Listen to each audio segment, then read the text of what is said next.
Hey there, it's Kurt, and this is KH Model Works. This is the final reveal video for the buddy build with John, Moddy JJK. We built the Starsky and Hutch 1976 Torino. The kit is from Revell. I did not build it as the Starsky and Hutch car. I built it as kind of what I would imagine somebody who had this car sometime in the early 80s and decided to make a mild sort of mild hot rod, just mod it up a little bit to his liking. First thing, the biggest difference here is that I used an Airy wheel and tire set that I bought like 25 years ago. I've always had it around. I was never sure what to do with it, and then I realized this was perfect because the wheels stick out a little bit, and they're just bigger and beefier than the wheels that came with the kit.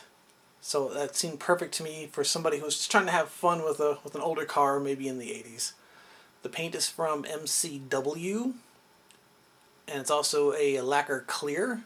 I smoothed out the finish using 3M 5000 and 3000 grit sanding pads, and then used Scratch X and my Dremel tool to give it that final shine, so the final polish. So it's not the perfect paint job, but it does look like a car that might have been around in the 80s. I was like, 7, 8 years old. Other notable things here, I'll put a picture here in the corner. You can see I intentionally went and kind of really grunged up the engine compartment because a car that's from this era that was not brand new, the engine compartment got really dirty.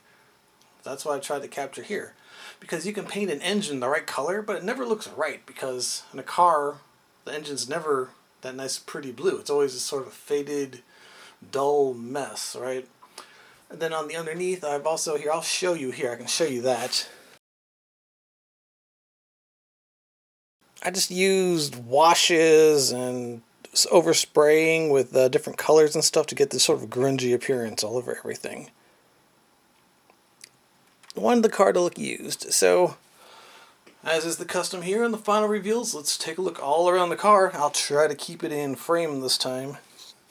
Alright, spinning around counterclockwise. Yeah, so here's the front end.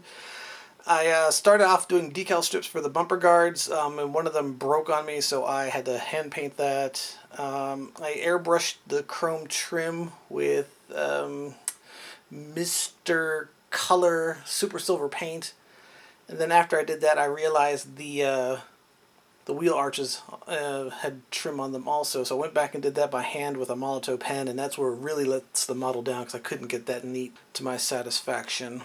But everything else, really, really nice on this kit. This kit is very notable for being well detailed, yet extremely easy to build, and like just fun to build. Everything has a great, firm, secure, positive mating surface.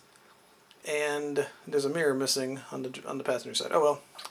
And I didn't even lose any parts.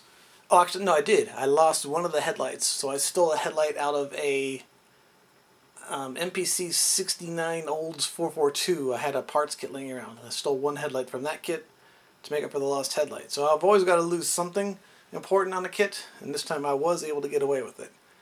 There's decals for the badges and trim parts. I mean, this is just probably the most fun model car kit I've built that I can remember, because it's easy to build and it's also nicely detailed.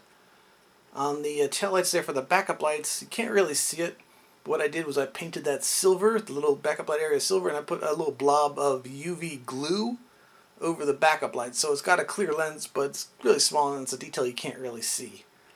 What else is there? Oh, here it's going to come back around again, but here's a better picture, I hope. In honor of John, who is from Illinois, I gave this car an Illinois license plate. Granted, it's a modern plate, it's not the plate from the 80s, but it's an Illinois plate. So, there you have it. I'd like to give my special thanks to John for doing this buddy build with me. It was good to get to know him more, exchanging texts and emails, and he sets a high standard, and I really wanted to achieve sort of the same standard and the same results that he does.